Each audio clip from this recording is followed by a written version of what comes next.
Pemirsa, terima kasih Anda masih menyaksikan Kominfo Newsroom. Sumatera Utara dikenal dengan panorama alam yang sangat indah. Salah satunya adalah Tangkahan, lokasi wisata yang menawan ini berada di tengah hutan tropis, sehingga wisatawan dapat menikmati keindahannya yang tersembunyi. Menyambangi lokasi ini, maka pengunjung akan dapat menikmati suasana hutan serta alam yang masih terjaga. Namun pemirsa, di balik keindahan Tangkahan, bukan jalan yang mudah untuk mengubah Tangkahan menjadi tempat ekowisata. Karena sebelumnya di daerah ini terjadi pembalakan liar yang sistematis dan sudah berlangsung lama. Berikut kita simak liputan selengkapnya.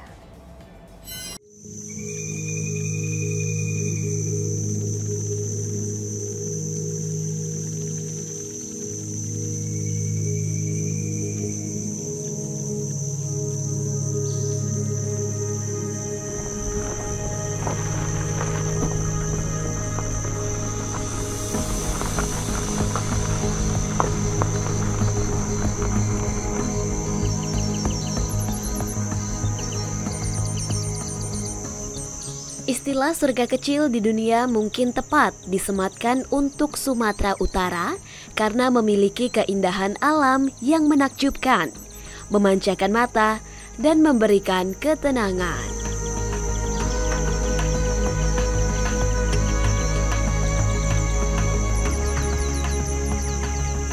Kita mulai saja dari Danau Toba, anugerah Tuhan yang luar biasa untuk Indonesia. Namun ada satu yang tidak bisa kita nafikan wisata hutannya, yakni Taman Nasional Gunung Leser.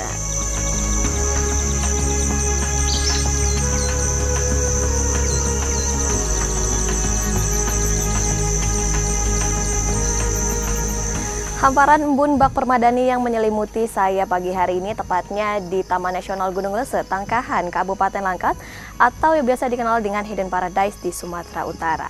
Udara yang semakin sejuk juga pemandangan indah ini merupakan hutan tropis terbesar di dunia ketiga setelah Amazon dan juga Kongo. Dalam episode ini saya akan mengajak Anda untuk merasakan keindahan dari Taman Nasional Gunung Langkat ini. Seperti apa? Mari ikuti saya.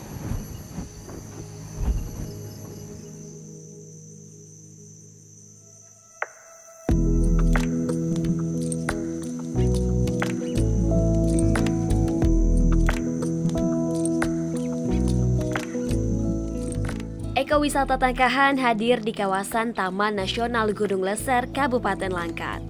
Destinasi wisata ini tepatnya terletak di antara dua desa, yakni Namusialang dan Seiserdang. Dari kota Medan menuju lokasi menghabiskan waktu cukup lama, karena jalan bebatuan sekitar 12 km dari kelapa sawit menjadi tantangan tersendiri untuk kami.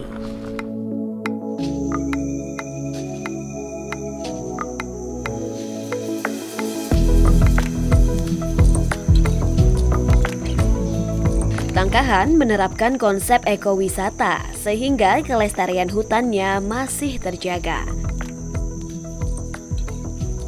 Namun bukan jalan yang mudah mengubah Tangkahan menjadi ekowisata. Sebelumnya di daerah ini terjadi pembalakan liar yang sistematis dan sudah berlangsung cukup lama.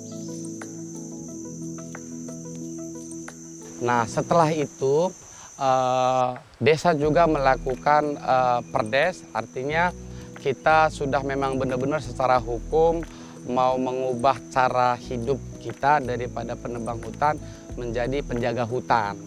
Dan di 2003 disetujui oleh Taman Nasional, kita lakukan kesepakatan bersama untuk menjaga wilayah 17 hektar tersebut dan berhasil. Daripada itu, bagaimana lembaga pariwisata Tangkahan ini mandiri dan berubah menjadi benar-benar menjadi payung hukum dua masyarakat desa di sekitaran Tangkahan ini. Kita banyak melakukan kerjasama dengan pihak-pihak NGO, salah satunya FFI, terus itu dulu ada UML, ada Indekon, terus yang terakhir Syariu, dan ada beberapa NGO untuk membangun kapasitas sumber daya manusianya. Jadi setelah berhasilnya kita menjaga hutan dari penebang, muncul problem baru, artinya ekonomi. Jadi di situ orang tua kan sudah hilang mata pencarian dari penebang kayu tersebut. Jadi kita buat lagi meeting di kampung, kita ambil sumber-sumber data dari para illegal logging tersebut, di mana objek-objek, misalnya daya tarik. Jadi kan di situ kita kumpulkan, oh ternyata di Tangkan itu ada goa, oh di Tangkan itu ada air terjun, ada 2 sungai yang bagus, yang jernih. Jadi kita buat kemas paket. Pada saat itu kita belum ada kantor, jadi lembaga tersebut dulu ada uang, dia membangun kantor, kita sebut itu community tour operator. Jadi semua paket yang ada, misalnya tubing, naik ban, terus piknik lunch, terus trekking ke kawasan, baik itu family trek, yacht trek, atau full day trek, atau juga trekking nginap. Di situ kita sudah atur semua budgetingnya. Jadi dari situ pelan-pelan perekonomian itu naik. Artinya masyarakat yang ada di sekitaran Tangkahan ini tidak lagi perlu dia mencuri kayu itu, karena dengan keindahan alam tersebut sudah bisa membawa tamu-tamu yang datang ke Tangkahan ini melakukan kegiatan.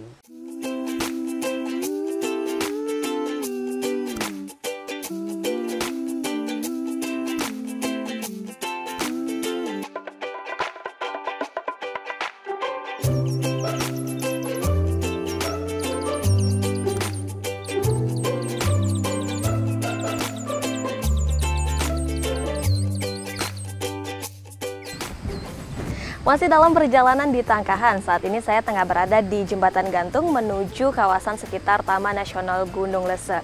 Nah, ini menurut saya jembatan yang paling instagenik karena tempat ini juga cocok untuk healing, kemudian untuk melepas hiruk pikuk di ibu kota. Bahkan beberapa tokoh terkenal seperti Nicholas Saputra dan Vello Vivexia pernah mengunjungi tempat ini.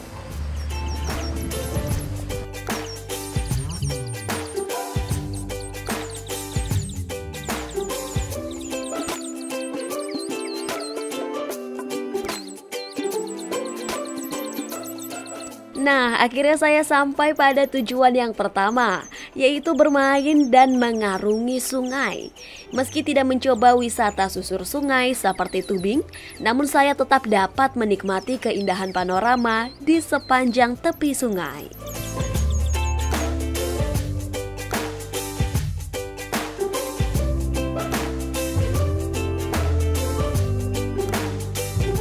Setelah lelah mengarungi sungai, ini saatnya saya menuju lokasi konservasi gajah.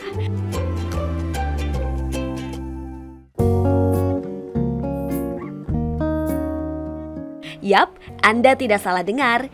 Di Tangkahan Anda dapat memandikan gajah, berfoto bersama gajah, serta feeding dan grazing kepada gajah. Namun satu hal yang menjadi perhatian khusus, bahwa gajah di sini sudah tidak boleh ditunggangi lagi ya.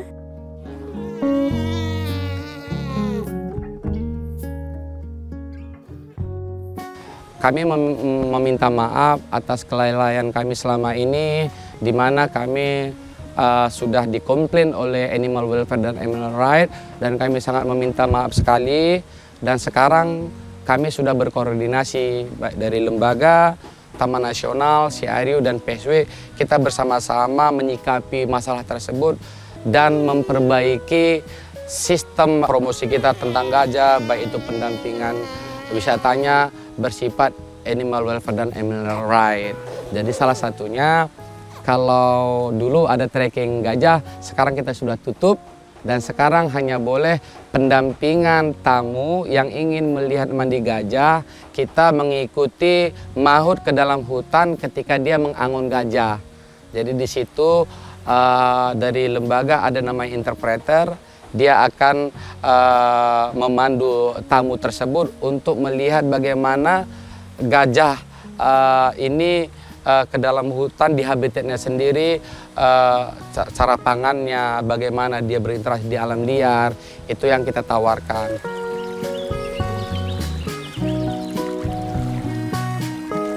Bapak Sudiono adalah salah satu mahot paling berpengalaman yang masih aktif bertugas di Taman Nasional Gunung Lese. Pria parubaya tersebut sudah mulai merawat gajah sejak tahun 1993 di Aceh. Gajah ada sekarang ini 10, 5 dewasa, 5 anak. Di mana 5 anak itu hasil pengembangbiakan di sini. Karena di sini kami punya istilahnya breeding program kan untuk pengembangbiakan. Dan aktivitas gajah sehari-hari di sini jam 9 pagi itu kita bawa mandi ke sungai. Setelah mandi di sungai kita bawa ke hutan untuk cari makanan alami. Kenapa kita bawa ke hutan? Karena kami punya pengalaman di tahun 2008 kita punya 3 ekor bayi gajah itu mati semua karena dia 100% hanya mengutamakan makanan yang kita suplai dari luar. Jadi kami sekarang ini punya 5 ekor bayi dan kita terapkan untuk setiap hari mencari makanan alami di hutan. Alhamdulillah sampai umur bayi sekarang 9 tahun sehat semua. Sebelumnya yang 3 ekor itu masih umur 1,5 tahun udah terserang EEHP.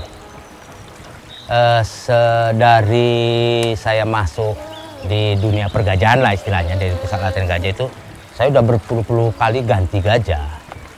Tetapi ada satu gajah yang memang agak berkesan sama saya itu, kalau sekarang posisinya masih di KSD Aceh, itu gajahnya Mega namanya. Nah itu dari situ saya banyak pengalaman.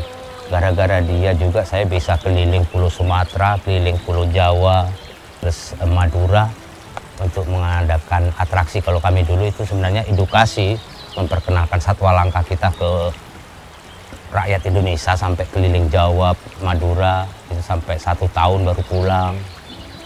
Itu pengalaman yang agak, kalau menurut saya nggak hilang sampai kapanpun.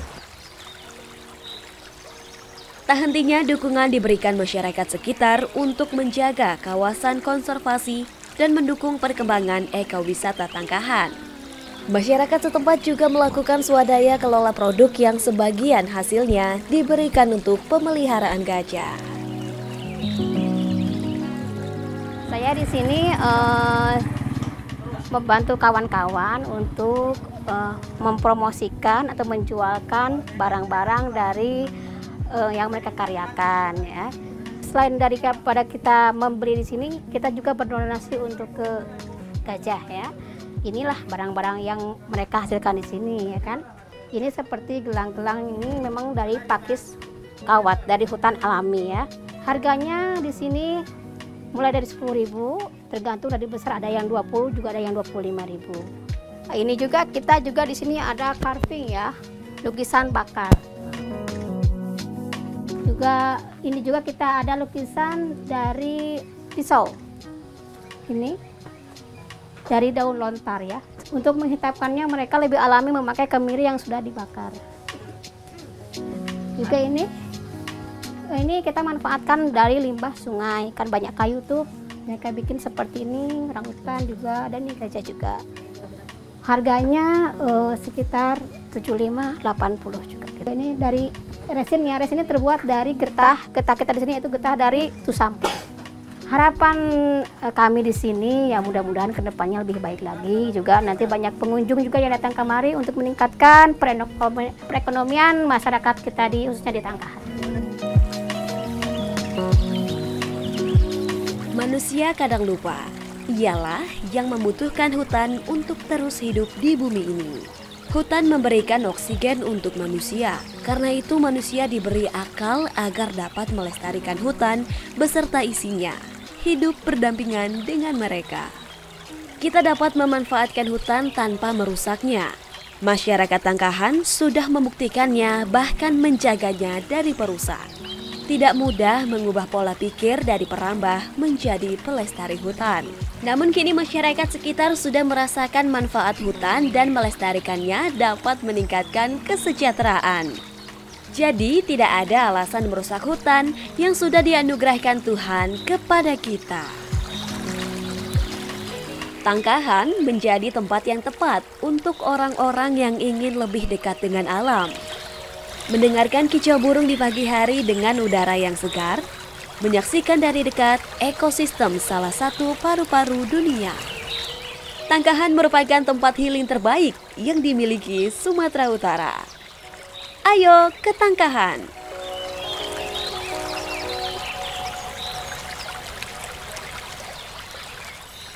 Pemirsa, itulah ragam informasi yang telah kami kemas untuk Anda. Dapatkan update berita pilihan setiap harinya di kanal GPR TV atau melalui sosial media gprtv.id. Saya Mona Azarini pamit, sampai jumpa.